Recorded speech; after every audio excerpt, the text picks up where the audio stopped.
നമസ്കാരം. പ്രധാന വാർത്തകൾ.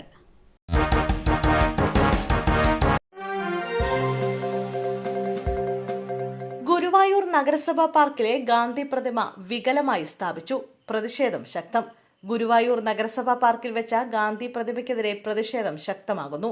ഗാന്ധിജിയെ വികലമായി അവതരിപ്പിച്ചതിനെതിരെ കോൺഗ്രസ് നാളെ ഉപവാസ സമരം നടത്തും.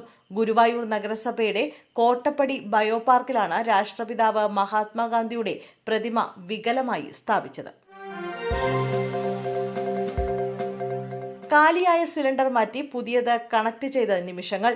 സിലിണ്ടർ എത്തി. മുക്കം കാരിശ്ശേരി തേക്കുംകുറ്റിയിലെ തോണ്ടിക്കരപ്പറമ്പ് പ്രകാശന്റെ വീട്ടിലാണ് പാചകവാതക സിലിണ്ടർ ചോർന്ന അപകടമുണ്ടായത്. അഗ്നിരക്ഷാ സേനയുടെ സംയോജിതമായ ഇടപെടലിനെ തുടർന്ന് വലിയ അപകടം ഒഴിവാകുകയായിരുന്നു. രാത്രിയോടെ ഗ്യാസ് തീർന്നതിനെ തുടർന്ന് പുതിയ സിലിണ്ടർ റെഗുലേറ്റർ കണക്ട് ചെയ്ത് പ്രവർത്തിപ്പിക്കുന്നതിനിടെയാണ് തീ പടർന്നത്. Mukkam assistant station officer Pius അഗസ്റ്റിന്റെ നേതൃത്വത്തിൽ ഉടൻ തന്നെ 2 യൂണിറ്റ് അഗ്നിരക്ഷാ സേന സ്ഥലത്തെത്തി രക്ഷാപ്രവർത്തനം നടത്തുകയായിരുന്നു. സ്കൂട്ടറിൽ സഞ്ചരിക്കുകയായിരുന്ന യുവതി മത്സ്യം കൊണ്ടുപോവുകയായിരുന്ന ലോറിക്കടിയിൽപ്പെട്ട് മരിച്ചു. കോഴിക്കോട് നല്ലളം സ്വദേശി സുഹറയാണ് മരിച്ചത്. കണ്ണഞ്ചേരിയിൽ പെട്രോൾ പമ്പിന് സമീപത്തായി ഇന്ന് വൈകിട്ടോടെയാണ് അപകടമുണ്ടായത്. കോഴിക്കോട് നിന്നും രാമനാട്ടുകര ഭാഗത്തേക്ക് വരികയായിരുന്ന ലോറിയാണ് അപകടമുണ്ടാക്കിയത്. സുഹറയും സ്കൂട്ടറിൽ ഇതേ ദിശയിൽ സഞ്ചരിക്കുകയായിരുന്നു. സ്കൂട്ടറിൽ ലോറി തട്ടിയതിനെ തുടർന്ന് നിയന്ത്രണം നഷ്ടപ്പെട്ട സുഹറ ലോറിക്കടിയിൽ അകപ്പെടുകയായിരുന്നു. യുവതിയുടെ ശിരസിലൂടെ ലോറിയുടെ പിൻചക്രം കയറിയിറങ്ങി. സുഹറ സംഭവ സ്ഥലത്ത് തന്നെ മരിച്ചു. മധ്യവയസ്കൻ ട്രെയിൻ തട്ടി മരിച്ചു. മൃതദേഹം ആശുപത്രി മോർച്ചറിയിലേക്ക്.